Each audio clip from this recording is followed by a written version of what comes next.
আমাদের সমাজে এখন ক্ষমতার জন্য, শুধুমাত্র ক্ষমতার জন্য মন্দিরে মন্দিরে যায়া কিছু ইসলামিক নামধারী গিয়া ঘোষণা দেয় যে মুহাম্মদ আর কৃষ্ণ সত্যের মূর্ত প্রতীক ছিল। নাউজুবিল্লাহ, আসতে বলেন আপনি। মুহাম্মদ যেমন সত্যের মূর্ত প্রতীক, সত্য প্রতিষ্ঠায়, কৃষ্ণ বিষ্ণু তারাও সত্য প্রতিষ্ঠার মূর্ত প্রতীক। তা আমি বললাম, কালকে আমাকে তার এলাকা থেকে একজন ফোন দিয়েছে, আমাকে বলে হুজুর উনি তো এটা বলে নাই। কি বলেছে? উনি বলেছে হিন্দুদের কাছে তিনি সত্যের মূর্ত প্রতীক, মুসলমানদের কাছে তিনি সত্যের মূর্ত প্রতীক মুহাম্মদ। তা আমি বললাম, কৃষ্ণ আর বিষ্ণু যদি সত্যের মূর্ত প্রতীক হয় তো তাহলে বোঝা গেল কৃষ্ণর এবং বিষ্ণুর ধর্ম মতবাদ ওটাও সত্য, তাহলে হিন্দুদের মুসলমান হওয়ার তো দরকার নাই। এরা এখন এগুলোকে জায়েজ করার জন্য ব্যাখ্যাও দিচ্ছে। শুনে রাখবেন, রাসূলুল্লাহকে একবার বেঈমানরা এসে বলেছিল, মুহাম্মদ আপনি যদি আমাদের মূর্তির কাছে একটু যান এবং একটু যদি মাথা ঝুঁকান তাহলে আমরা দলে দলে আপনার কালেমা পড়ে মুসলমান হব। হুজুর সাল্লাল্লাহু আলাইহি ওয়াসাল্লাম কিছুটা সম্মতি হয়েছিলেন যে না, যদি আমি সেখানে যাই আমি তো সেজদা দিব আল্লাহকে, কিন্তু ওরা দেখবে যে মূর্তির সামনে সেজদা দিচ্ছি, কিন্তু আমার মনে মনে থাকবে তো আমি আল্লাহকে সেজদা দিচ্ছি। তো এটা যদি হয় অসুবিধা কি, যদি এত লোকগুলো লোক মুসলমান হয়ে যায়? আল্লাহ পাক বলেন, খবরদার নবী, লা তারকান, মাথা ঝুঁকায়েন না। যদি মূর্তির সামনে আপনি মাথা ঝুঁকান, ও নবী আমি আপনাকে ডাবল শাস্তি প্রদান করব।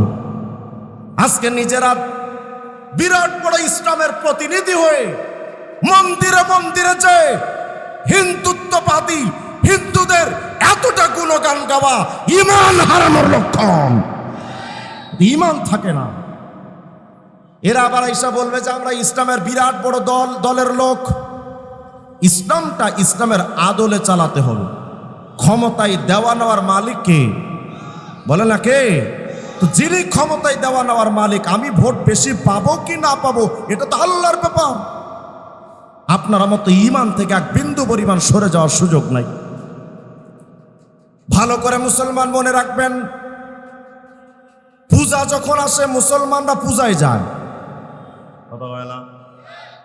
পূজা যখন আসে মুসলমানরা পূজায় সেজে গুজে পূজা উদযাপন করে।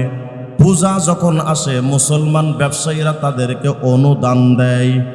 আল্লাহ পাক বলেন, ওয়া তাআওয়ানু আলাল বিররি ওয়াত তাকওয়া ওয়া লা তাআওয়ানু আলাল ইসমি ওয়াল উদওয়ান। খবরদার কোনো অন্যায় কাজে, কোনো গুনাহের কাজে সহযোগিতা যেন না হয়। কোন মুসলমানের টাকা খবরদার কোনোদিন মূর্তি পূজার অনুষ্ঠানে, দুর্গা পূজার অনুষ্ঠান বাস্তবায়নের জন্য কোন অন্যায় কাজে মুসলমানের এক 4 পয়সা ব্যয় হতে পারে না। মুসলমান সাহায্য করবে শুধুমাত্র সৎ পথে। অন্যায় পথে 1 4 আনা দেওয়ার সুযোগ নাই। হুজুর আমরা তো পাশাপাশি দোকানদারি করি, একটা ভদ্রতা আছে না? আর যদি ও ভদ্রতা জানতো মূর্তির সামনে মাথা নত করতো না। তো যেহেতু ভদ্রতা বোঝে না, তোমার তো ভদ্রতা দেখানোর দরকারটা কি? সামাজিকতা বাদ দিয়ে সামাজিকতার জন্য ইসলাম ত্যাগ করার কোনো সুযোগ নাই। এক সাহাবী গেছেন, এক রাষ্ট্রদূত হয়ে এক এলাকায় গেছেন। এক সাহাবী খানা খাচ্ছেন, তো খানা খাওয়ার সময় সামান্য একটু খাবার দস্তরখানের উপরে পড়ে গেছে।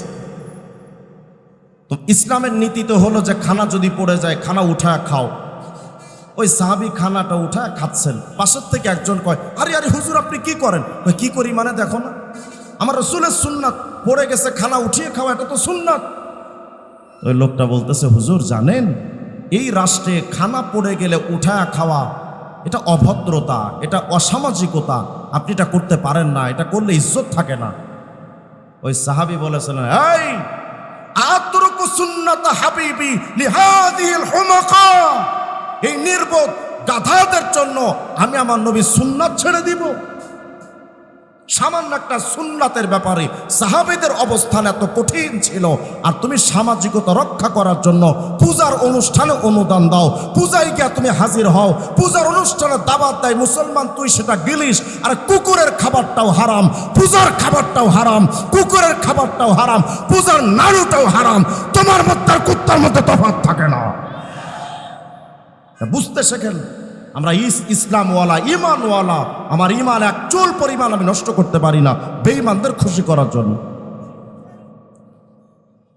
কিয়ামতের ময়দানে বেঈমানরা যখন উঠবে, হযরত মুকাতিল বলেন ইয়াজমাউল্লাহুল ওয়াহুশা ওয়াল হাওয়াম ওয়াদ দাওয়াব ওয়াত তায়র, কিয়ামতের ময়দানে সমস্ত পশু পাখিকে উঠানো হবে। ওয়া ইদাল ওয়াহুশ হুশিরাত, কিয়ামতের ময়দানে সমস্ত পশু পাখিকে উঠানো হবে। আপনি আমি তো মনে করি কিয়ামতে শুধু বিচার আচার হবে, মানুষের আর কারো বিচার নাই। ভুল কথা। কিয়ামতে পশু পাখিকে উঠানো হবে। কুকুর, শুকর, গরু, ছাগল, হাঁস, মুরগি সবাইকে কিয়ামতের দিন উঠানো হবে। ফায়ুকযা বাইনাহুম, উঠা কি করবে?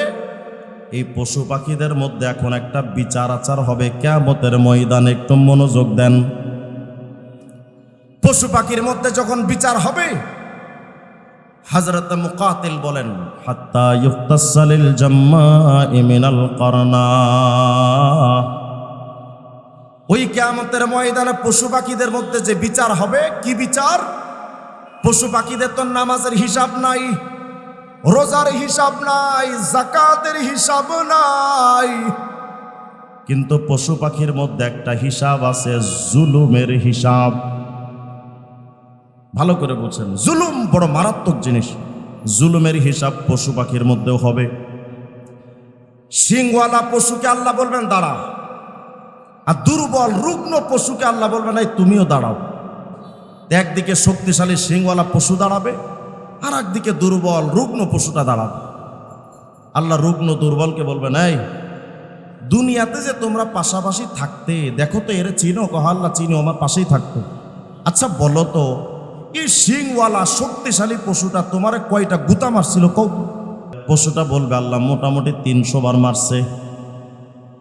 আল্লাহ বলবেন এই আজকে তোমাদের নামাজের হিসাব দেব না, কারণ নামাজের মুকাল্লাফ তোমাদের বানাই নাই।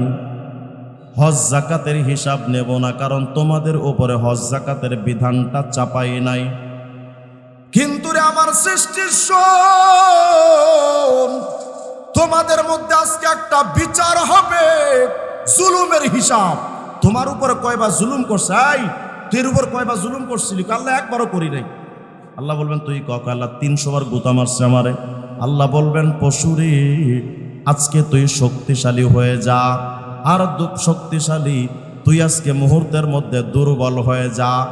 ভালো করে শোনেন, দুনিয়াতে যারা আজকে ক্ষমতা পাইয়া দুর্বল মানুষের উপর নির্যাতন করেন, বিচার পাইয়া টাকাওয়ালাদের দিকে বিচারটা দিয়া টাকাহীন লোকদেরকে বিচারের বিরুদ্ধে অবস্থান ঘোষণা করেন, যারা ক্ষমতার মসনদে যায়া আমাদের মতো নিরীহ আলেমকে যারা কারাগারে নিলেন, অতি আগামী ভবিষ্যতেও যারা ক্ষমতায় আসবেন তারাও মনে রাখেন আমরা বড্ড দুর্বল।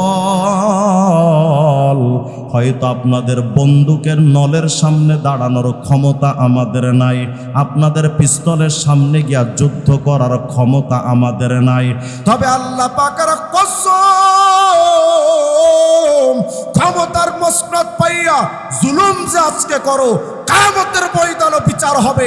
ওই আদালতে দিল্লির তোদের বাঁচাতে পারবে না, ওখানে একটা হিসাব বাকি।